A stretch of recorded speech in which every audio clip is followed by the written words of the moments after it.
नमस्कार। आज मु आपण मान सहित गोटे स्पेशल भेज थाली रेसिपी शेयर करी। मटर पनीर पुलाव, कोबी आलू कषा आउ बूंदी रायता, से भी बिना प्याज रसुण। यह आपण ओषा व्रत मानक बनईकि खाईपारे, बहुत टेस्टी बनी थाए। चलतु आरंभ करवा। मुझे गोटे पात्र में तेल गरम करी पनीर को यही भाव में काटिकी भाजी देती। मुझे गोटे गाड़ुआ पात्र नहीं से ही पुलाव बनैबे। आप चाहे प्रेसर कुकर भी बनई पारे। देखु यहीपरी भाव पनीर को भाजीदेवे। तापर मुझे गोटे चम्मच घी को ऐड करी। घी गरम हो गला मुझे गोटे चम्मच जीरा, खंडे अदा को काटिकी यहीपरी भाव नहीं। गोटे कंचा लंका, गोटे तेजपत्र, खंडे डालचीन, 4-5टा गोलमरीच, 2टा गुजराती, 2टा लवंग को पकई। तापर काजू को यहीपरी भाव पकई भाजी देछि। काजू भाजी गला परे मुझे गोटे कप ग्रीन मटर को नहीं। मुझे फ्रेश ग्रीन मटर नहीं। आपण मैंने चाहे फ्रोजेन भी नहीं पारे। एवं आपण पसंद अनुसार मटर परिमाण को कम बेसी करें। एठारे मु गोटे बड़ कप चाउल को धोईकी नहीं। एबे आमे से चाउल को पकईदमा। चाउल को गोटे मिनिट लगी भाजीदमा। यह धीरे धीरे भाजवा ना चाउल भांगी। एथिरे मु पाखापाखि 1.5 चामच लुण एवं गोटे चामच चीनी पकई। आपण मैंने जदि चीनी खाऊ नथिबे स्किप करें। तापर मुझे 2 कप पानी देछि। जी आप चाउल नहीं तार 2 गुण पानी देवे।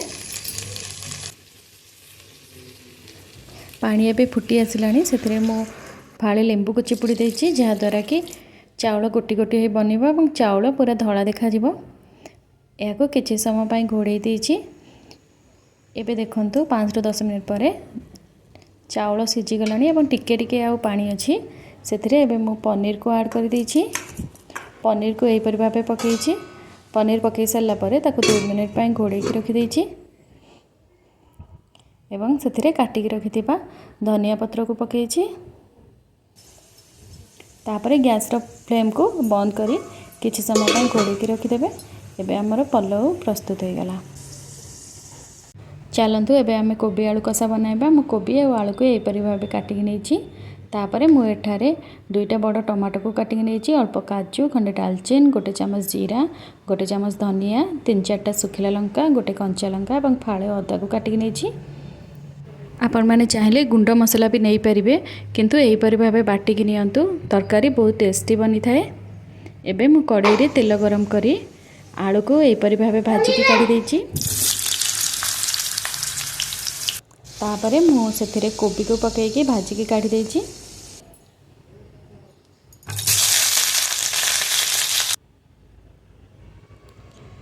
तापरे से कड़ाई रे तेल गरम करी मु सेथिरे गोटे तेजपत्र, गोटे चामच जीरा, 3-4टा गोलमरीच, 2टी लवंग, 2टी गुजराती और खंडे डालचीन को पकईछि। एबे बाटिकी रखिथिबा मसला को सेथिरे पकईछि। तापरे मु एठारे स्वाद अनुसार लुण और गोटे चामच हलदी को पकई। 5-10 मिनिट पर एबे देखंतु मसला कषि गला, तेल अलग हो गला। एबे भाजिकी रखिथिबा कोबी और आलू को मुझे पकईली। ताको किछि समय कषि देछि। सेतरे मु गोटे कप पानी ऐड करिछि। किछि समय याको फुटिया को छाड़ी देबे।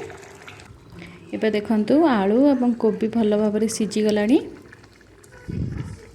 सेथिरे मु गोटे चामच गरम मसला पकईछि आउ काटी रखिथिबा धनिया पत्र को पकईछि। एबे हमर बिना प्याज रसुण कोबी आलू तरकारी प्रस्तुत हो गला।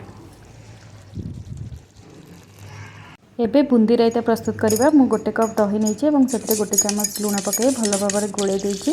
एवं से मु गोटे कप पानी ऐड करिछि। एक भल भाव में गोले देछि। गोटे चामच लंका गुंड पकई भल भाव में गोले देछि। एवं तेल गरम करी मु एठारे किछि पंच फुटण, भूसंग पत्र और 2टा सुखिला लंका को फुटई दही रे छुंक दे देछि। एबे मु किछि बूंदी को सेथरे ऐड करिछि। एबे हमर बूंदी रायता बा दही बूंदी प्रस्तुत हो गला। आपण माने थरे एहीपरि भाबे बनांतु, खाआंतु एवं खुआंतु।